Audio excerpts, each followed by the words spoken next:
Once upon a time, two friends joined forces to bring you the best in horror entertainment. Brian from the north, Tim from the south, each bringing their own unique perspective to the horror community. Movie reviews, Blu-ray releases, beer pairings, games, and more. Welcome to your new home for horror. This is Civil Gore. Hey there, everybody. Welcome to part 2 of our February Discmemberment. I'm your host, Tim. And this is Brian, and we're gonna kick things right off because we're trying to really shoehorn this episode in. And week 2 has a lot of releases. Yeah, we're on a really tight schedule this week, so we're gonna breeze through these really fast. And this was a big, like I said, this is a big month, so we had even a big second half of the month is equivalent to a regular Discmemberment. So we'll start things off with February 15th. We only have 2 releases this week. Everything was kind of backloaded. And The first one up here is from Paramount. It's In Dreams from 1999. Claire Cooper's peaceful family life takes a chilling turn when a mysterious serial killer invades her seemingly idyllic New England town and starts haunting her dreams with dark clues to his next deadly moves. This is a movie I feel like I should have seen because it's got Annette Bening in it. It's got Robert Downey Jr. I don't recall seeing this at all. Yeah, I think I did, and then I blocked it out because there was hints of stuff I remember from this. But And, if this movie was made today, there'd definitely be a lot more Robert Downey Jr. in the trailer. Oh, This was his kind of down period where he was just, not quite on his comeback trail. Yes, his Downey period. Yeah, exactly. So, and now it comes to our pick of the week. Perfect timing. Of course, Tim and I mean, with these two, this is an obvious pick. But this would have been a pick of the week, I think, even with a number of titles, because this is just one of our all-time favorites. That is Shout Factory's release of The Howling in 4K. So it's 1981, of course. If you don't know the trailer, the plot, I don't know where you've been in horror, but anyway, severely shaken after a near-fatal encounter with a serial killer, a television newswoman is sent to a remote mountain resort whose residents may not be what they seem. And of course, this is a classic. I think that should be in everyone's collection. From D. Wallace alone, Joe Dante directed. I mean, this is just a great. If you're a werewolf fan, this is one of your you've got to be one of your best pieces. Go to the special features pretty quickly here. It's new 4K restoration, of course, by Studio Canal, approved by director Joe Dante. Audio commentary with director Joe Dante and actor D. Wallace, Christopher Stone, who they married actually, and that's when she was D. Wallace Stone, and Robert Picardo. Audio commentary by author Gary Bradner. And now you get disc 2, which is Fun Fur Film, an interview with D. Wallace. Any D. Wallace features are great. So yeah. Howling Eternal, an interview with executive producer Stephen A. Lane. Cut to Shreds, an interview with editor Mark Goldblatt. Interview with co-writer Terrence H. Winkless. So he didn't get much sleep. Interview with stop-motion animator David Allen. Unleashing the Beast, the making of The Howling, vintage featurette. Making a monster movie inside The Howling, vintage featurette. Deleted scenes with optional commentary. Outtakes. Horror Hallowed Grounds, a look at the film's original locations. Theatrical trailer, Trailers from Hell. Writer Josh Olson on The Howling, and a still gallery. That looks like a great collector's edition there. I have the other collector's edition, so I don't know if I'll upgrade right away, but I'm going to keep an eye on this. All right, so February 15th, just those 2 releases. We had In Dreams from 1999 and our pick of the week, The Howling 4K from Shout Factory 1981. That brings us to the last week, February 22nd, and this is our big week here. 17 releases and some reissues I'll tell you about.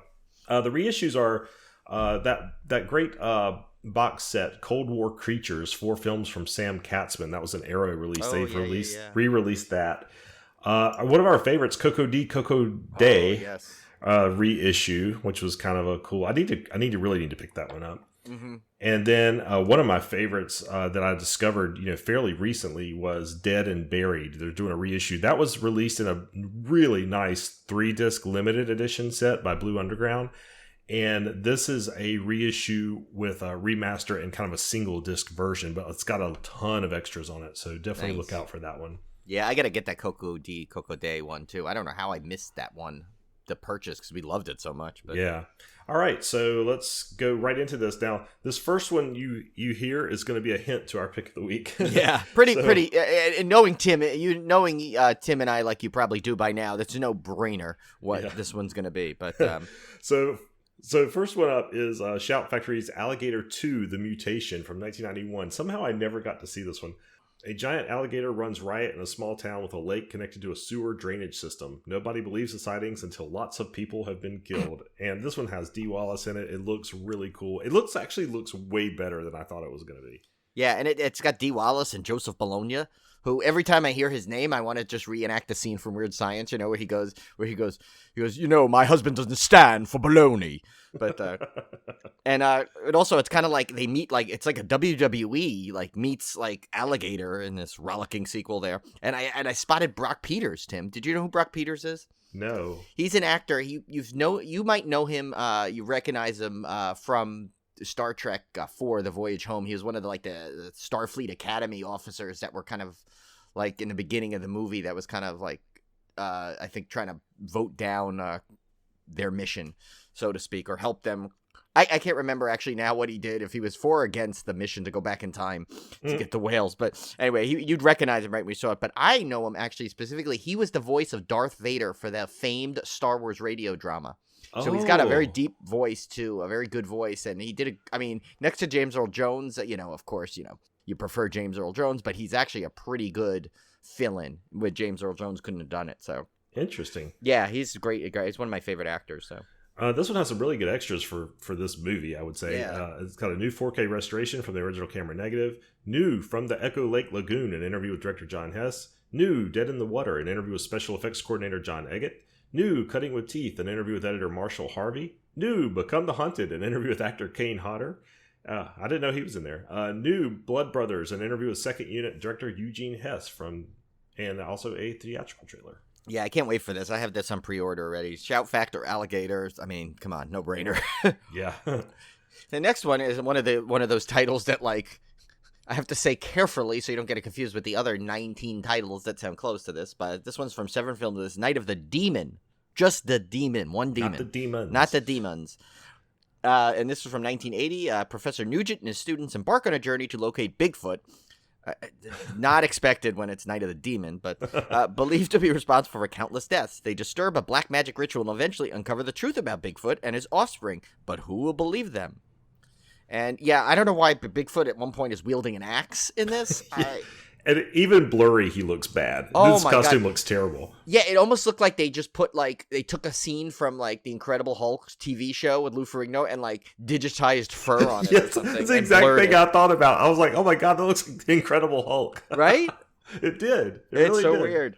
Two people came up to that conclusion independently, so Yeah, it's so true. go figure. Yeah, it's got pretty packed disc though. It's got Just a Little Green Kid out of Waco, Texas. Interview with producer Jim L. Ball, and that is now entered into the awards for one of the best named for a feature for the Civil War Awards. The Demon Made Me Do It. Interview with director James C. Wasson. Eye of the Demon. Interview with cinematographer John Quick. And I'm going quick. Fraternity of Horror, previously unreleased 1964 feature produced by Jim L. Ball and shot by John Quick. Not John Quickly shot it, but John Quick, the man. Trailer. Disc 2, Cryptid Currency, Transgression, Aggression in Bigfoot Cinema. Video essay by David Coleman, author of the Bigfoot Filmography. That actually sounds really cool. That does sound cool. That sounds like a little feature right up Tim and I's alley here. Look at this.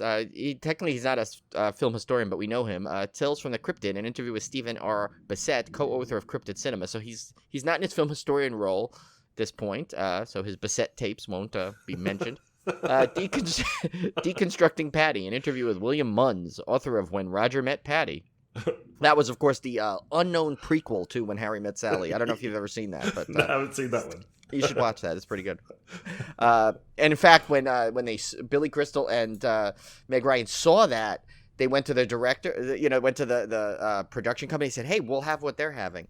And that's how Harry Met Sally was made. Little unknown fact there, Tim. Because I know that's one of your favorite movies. All right, it definitely is.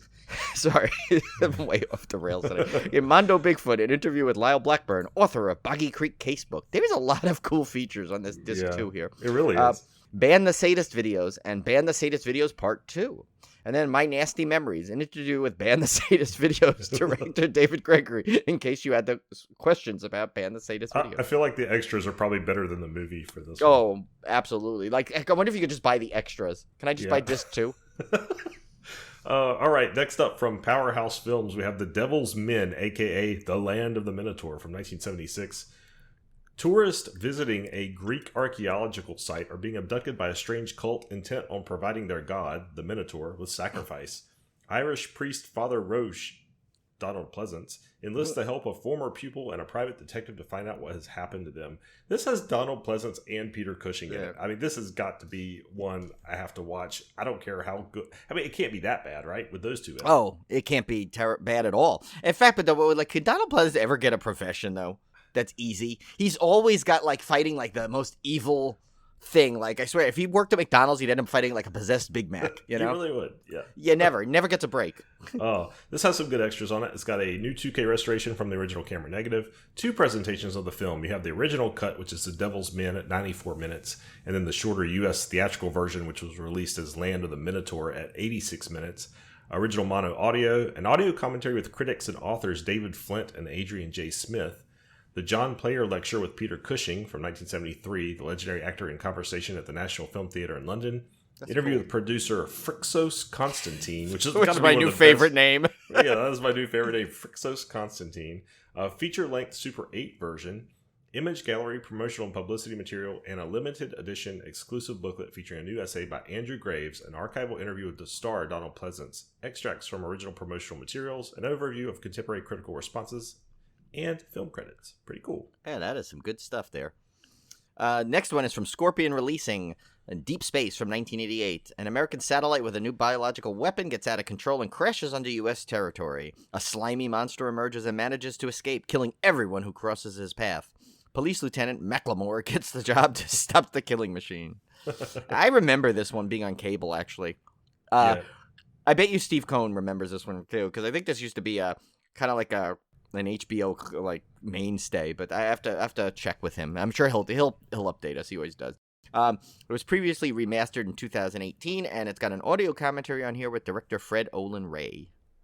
All right, next up we got a Arrow release, Deadly Games from 1982. A town is being terrorized by a masked killer who is murdering women. A young woman is attacked by the killer but escapes. She believes the killer to be either the town's policeman or the manager of the local theater, and she devises a plan to find out which is the actual killer. This trailer features a board game, so I was already captivated. Yeah, this vibe, just quickly, this is a vibe of that 80s slasher films that we all love, you know, like that old, it's from 82, so it's like, it's just when all these slasher films are really starting to get some steam, so if you like those, you're going to be, I think this will pique your interest here. Yeah. It has some good extras here, too. New 2K restoration from the original camera negative, a brand new audio commentary with our nemesis, the Hysteria Continues podcast. I've never listened to it. I'm just being... No, I know. Yeah, I'm being petty because they're probably good. They're probably good. We've been never asked to do an audio commentary. Probably rightly so, but that's okay. I don't know. I think we'd be good. I like this feature name. Sudi's a shit. A brand new interview with actor Jerry Ray Mansfield. Practical Magic, a brand new interview with special effects and stunt coordinator John Eggett. Another John Eggett vehicle. Extensive image gallery featuring never-before-seen production photos and promotional material. Original trailer. Original screenplay under the title Who Fell Asleep. A reversible sleeve featuring original and newly commissioned artwork by Ralph Krauss. And first pressing only, a fully illustrated collector's booklet featuring new writing by film historian author Amanda Reyes. Yes, I actually got to hear on the Night Gallery disc. Oh, no. So now all our pick of him our pick of her is really bad, right? Description? Well, what's her description again, Brian? She was known for her amazing, rarely known facts about obscure movies. Well, that probably is accurate. I would say that's probably accurate. She knew a heck of a lot about Night Gallery. So hell actually froze over that we were correct on a film historian assumption. Oh wow. First for everything, I guess. Next one's another Severin Films. Which just churning out stuff, I swear. Bloody Pit of Horror from 1965 says this tale of torture and vengeance is based on the infamous writings of the Marquis de Sade. A group of photographers and models arrive at the Italian castle owned by a deranged ex-actor who is the reincarnation of the notorious medieval torturer, the Crimson Executioner. He's also a wrestler, I think. When he discovers that his ex-girlfriend is among the group, enraged madman subjects them to his dungeon of torture.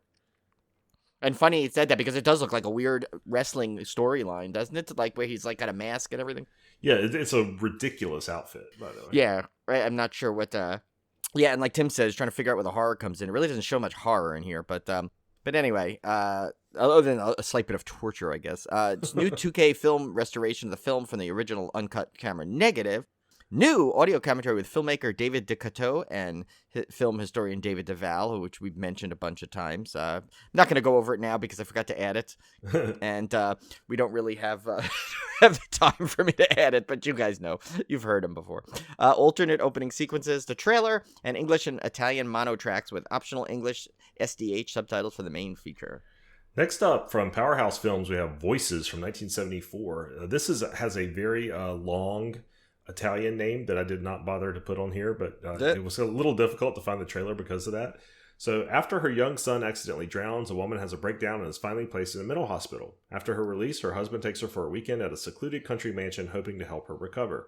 However, things at the mansion aren't quite what they seem to be. The couple begin to feel an uneasy and oppressive presence, and the mother starts to see things that may or may not be hallucinations.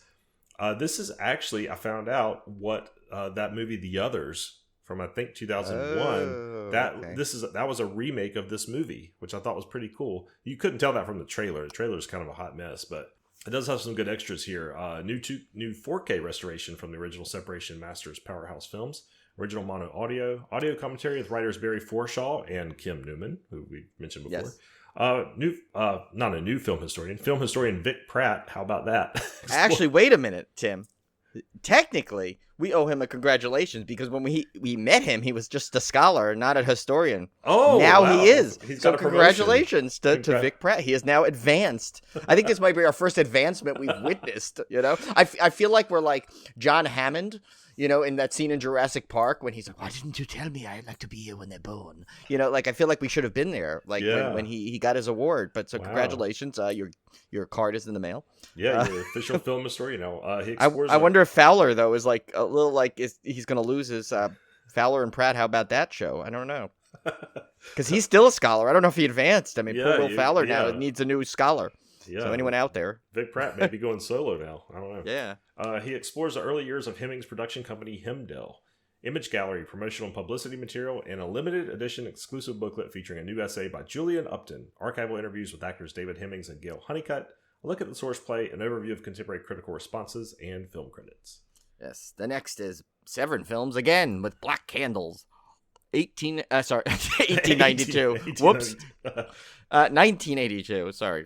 I know Severin Films goes back sometimes, but they don't go back that far. A young woman travels with her partner to England on the unexpected death of her brother. So what is she late? It's just traveling on the coffin. I don't understand that. But so staying with her sister-in-law, she finds her companion soon drawn into a satanic cult based in the house whose rites seem to center somewhat on a large-scale sexual congress. Okay. Yeah, and like Tim said, and he says it all.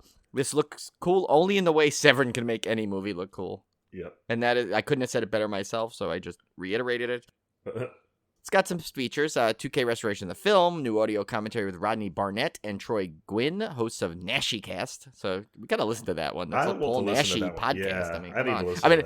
We were probably the closest thing to a Paul Nashi podcast with as much we talk about him until this came out. New Made by the Devil, interview with Gavin Baddeley, author of Lucifer Rising, Sin, Devil Worship, and Rock and Roll. Nice. New Exception to the Norm, interview with Antonio Lazario Ribol, author of Spanish horror film, and La Dama del Fanta Terror, documentary of how soda and horror. No, I'm just kidding. Documentary short on actress Helga Linné by filmmaker Diego Lopez. Nice. All right, this one was really hard to find. Yeah, I don't even know what this was. Because it's called Rave. It's from Scream Team Releasing from 2020, but it's actually Svart Club is its actual title. Yeah. A strange illness spreads among the participants of an illegal rave. I don't know what the heck is going on. This is a little teaser trailer. I think it's like 38 seconds long. So it looks like there's a rave and there's like a woman with a hammer. I like the title Svart Club better, but this movie reminds me of this one I saw for the do our horror challenge one time, like, and it was the same thing where it was like they were at a rave and like I think they were all vampires. That was the same kind of well, there's multiple like rave horror movies, and that was really there's one called Ravers, and so I thought maybe it was that they're all so similar if you look at them. It's like what do you need to distinguish them? But release number 11. Please go to 11. Oh, hang on a second. I just got an Amber Alert. Oh no! Jeez, come on! Yikes! Is that on your phone? Yeah. Oh wow! Yeah, they Live Amber Alert here on Civil Gore. I think we should keep this in actually because that was kind of like that was kind of scary. Scary, yeah. Like a little. We are a horror podcast. I mean, all right. Hopefully everyone's okay though. I swear to God, they're gonna give people heart attacks with those beeps things whenever the weather alerts are coming and it's like so loud. I have my volume off 90% of the time. I don't know how it defeats it. I've had it happen like at 5 a.m. before. It scared the crap out of me. Yeah, I mean, I get it. It's important, but like, couldn't it just be like a, like first, but anyway, Vinegar Syndrome, the scary of 66. The scary of 61st. We just had a scare ourselves there with Tim's alert from 2021. This one is really interesting looking. Its two roommates' lives are upended after finding out that their new Manhattan apartment harbors a dark secret. So it is low budgety, like Tim said. It's a Shudder release, apparently, and I think it's going to be on Shudder in March, if I'm not mistaken. It does have some creepy moments, so it got my attention. And it's got some good features on it. So it's Metaphysical Repercussions, a conversation with co-writer and director, actress Dasha Neskrasova, doing the undoable and saying the unsayable, a conversation with actress Betsy Brown. Watching the Armchair Detectives, a conversation with producer, actor Mark H. Rappaport. Has everyone got two roles on this film? Commentary track with Dasha Nekrasova and co-writer actress Madeline Quinn. Commentary track with film historians and authors Alexandra Heller-Nicholas and Josh Nelson. So, of course, we know Alexandra Heller-Nicholas and Josh... don't know Josh yet, but she's Alexandra is the saucy little mix. However, Josh Nelson, I couldn't find much about him, but since he's splitting this commentary, you're in the nickname Half Nelson. So, all right. So that's what we got on him. But and it's also got a Q&A with Dasha Neskrasova. Oh, I got the name down. Took me only 5 attempts at it. From Beyond Fest 2021, and a 16-page booklet with essay by Heather Drain. It's also got a reversible cover artwork. All right, next up is a really interesting release from AGFA, or AGFA. Yeah, they got some crazy stuff. This is a double feature, The Monster of Camp Sunshine / Honeymoon of Terror, 1961 and 1964, respectively. The Monster of Camp Sunshine, shot by anonymous maniacs in New York. This is a trash art berserker that feels like what would happen if a 1980s slasher was teleported inside of a 1960s nudist film. I feel like something we would describe it as. A nurse and fashion model head to Camp Sunshine for a weekend of fun, sun, and cigarettes. But little do they know that Hugo, the camp's gardener, has been transformed into an axe-wielding psychopath after drinking radioactive water. Combining experimental visuals with camp flair, this is a crackpot time capsule featuring Monty Python-esque animation, someone named Ron Chaney Jr. This sounds like a... This is like made up. We made this up, I think. This sounds like a Stefan sketch on SNL. This movie has everything. Ron Chaney Jr. And at the end, a brief summary of the movie for those who wish to relive its magic moments. I need to buy this. Oh my god. Okay, Honeymoon of Terror. This is an early dreamscape from director Peter Perry. My Tale is Hot. That's one of his titles. Honeymoon of Terror, aka Ecstasy on Lover's Island, is a moody mashup of horror chills and nudie thrills that feels like a Looney Tunes cartoon made for adults. Frank and Marion are newlyweds who embark on their honeymoon to Thunder Island, only to run afoul of a psychotic club-footed lumberjack with a lust for violence. Wow.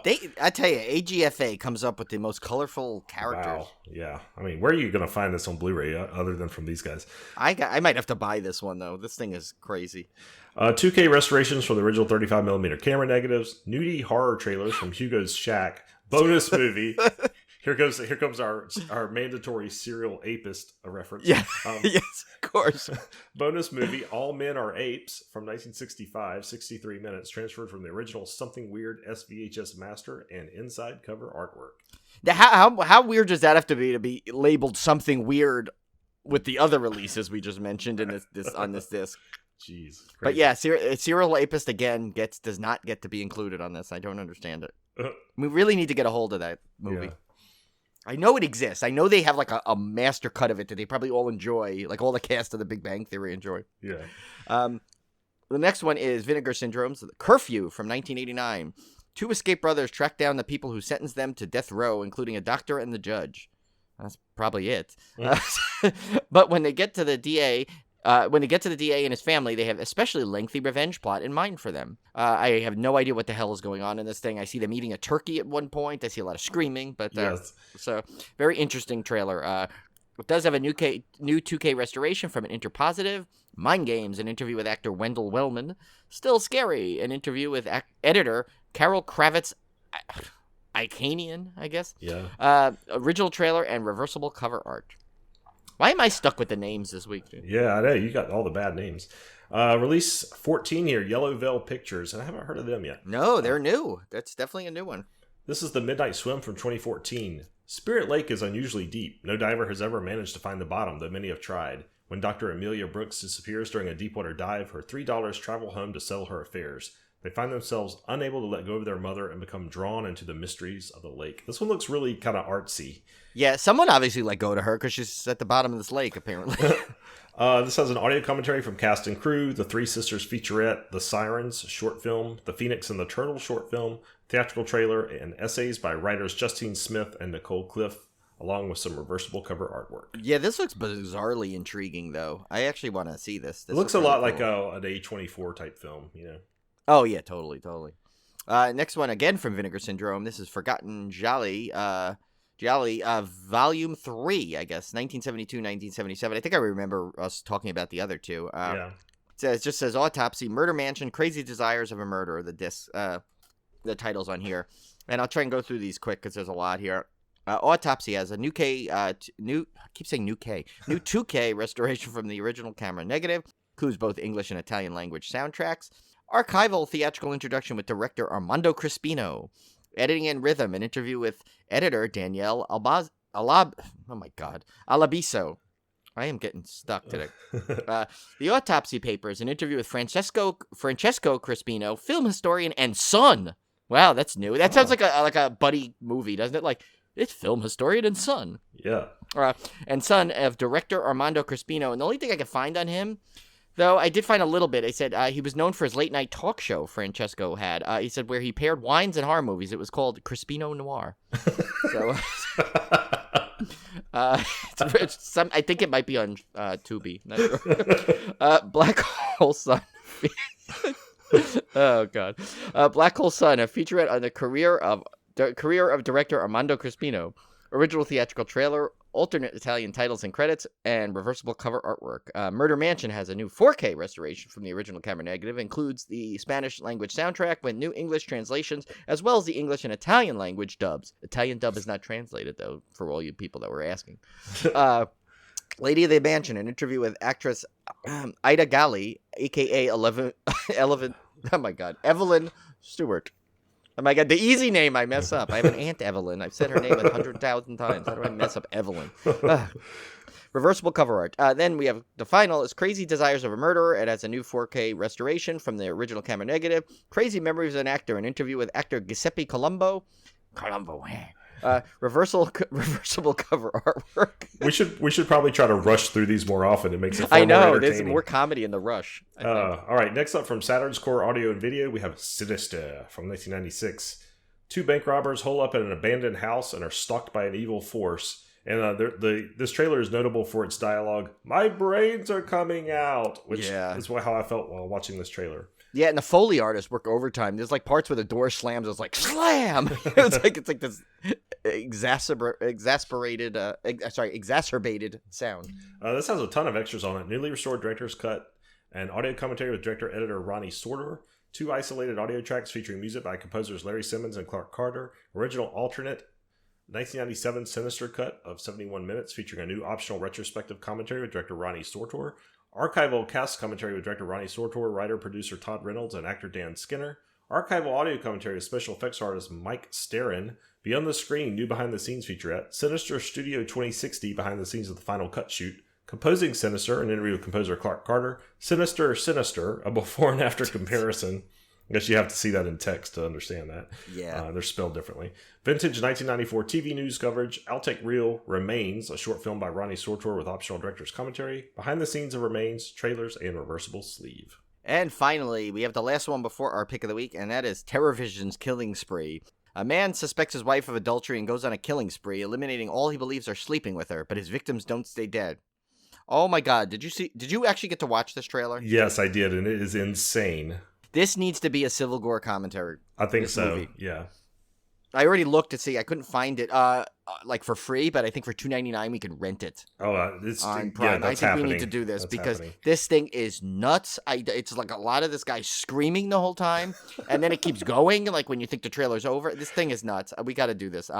But anyway, and this, I might buy the disc though because this has got a lot of special features on it. It's got audio commentary, brand new interview, but they didn't specify with who or anything. No, it's just random. Yeah, audio commentary, brand new interviews, new stills gallery, new documentary, a trailer, trailers from Twisted Illusions, Blinded by the Blood, old commentary. That's the first we got an old commentary. Trailers, radio promo, and reversible cover artwork.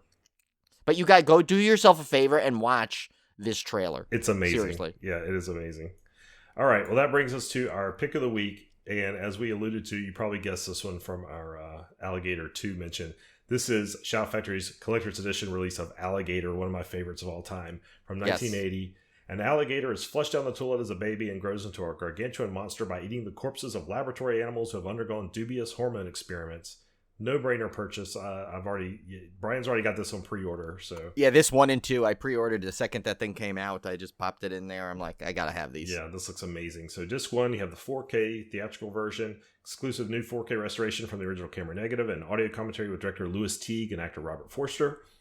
Disc 2 is the Blu-ray theatrical version. New, Everybody in the Pool, an interview with actress Robin Riker. New, Wild in the Streets, an interview with director Louis Teague. New, It Walks Among Us, an interview with screenwriter John Sayles. New, Luck of the Gator, an interview with special makeup effects artist Robert Short. New, Gator Guts, The Great River and Bob, an interview with production assistant, now famous actor, director, producer Bryan Cranston. Wow, okay. That's cool. New, Newspaper Ad Still Gallery by Drive-In Asylum. Alligator Author, an interview with screenwriter John Sayles. Additional scenes from the TV version, promotional materials, new teaser trailer, new 2K scan, new theatrical trailer with a new 2K scan.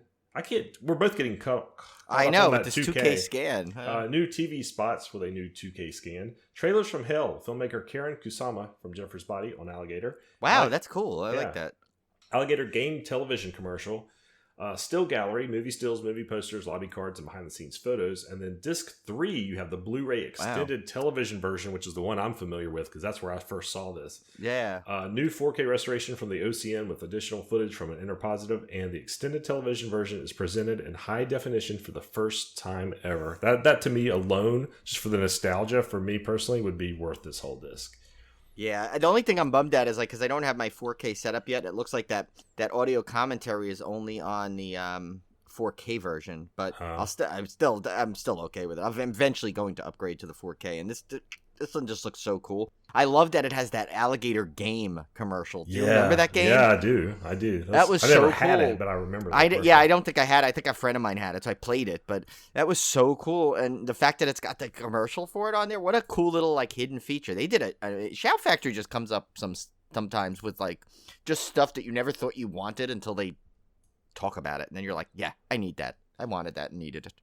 All right, so let's recap. February 22nd, we had a lot of releases. We had Alligator 2, The Mutation from 1991, Night of the Demon, which is a Bigfoot movie from 1980, The Devil's Men, a.k.a. The Land of the Minotaur, 1976, Peter Cushing, Donald Pleasant's vehicle, Deep Space from 88, which is an Aliens knockoff, Deadly Games from 1982, Bloody Pit of Horror from 1965, Voices from 1974, Black Candles from 1982, Rave 2020, The Scare of 61st from 2021, a great double feature, The Monster of Camp Sunshine / Honeymoon of Terror from 1961 and 64, Curfew from 1989, The Midnight Swim from 2014, Forgotten Gialli Volume 3 from Vinegar Syndrome, Sinister from 1996, and Killing Spree from 1987. And finally, our pick of the week, our no-brainer, Alligator from 1980 Shout Factory Collector's Edition. Looks amazing. And that is it. So hopefully March will be a little shorter releases so we can do it all in one episode. Yeah, because the two-part, I mean, it's easier on us, it kind of does kind of lose a little bit of the momentum sometime, but yeah. So it'd be nice to get it all. With all the interviews, it's been a really tight month. I mean, it's been really, because the interviews add editing time that I have to do, and then you have the episodes, and then we had 2 dismemberments to edit, so it got a little rush. But hopefully, we'll start getting things back to normal as we head into March. Wow, and just one quick final note: that Monster of Camp Sunshine and Honeymoon of Terror Blu-ray is actually decently priced on Amazon at $34.99. So nice. All right. Well, we're looking forward to your full review of that. Yeah, I'm putting it on my cart right now, but I'm not gonna pull the trigger yet to see what else. I haven't completed this. I may look around because sometimes you get a better deal than Amazon, believe it or not, on some of the more genre sites. So yeah. All right, guys. Well, we will see you back here next month for our March Discmemberment. Enjoy.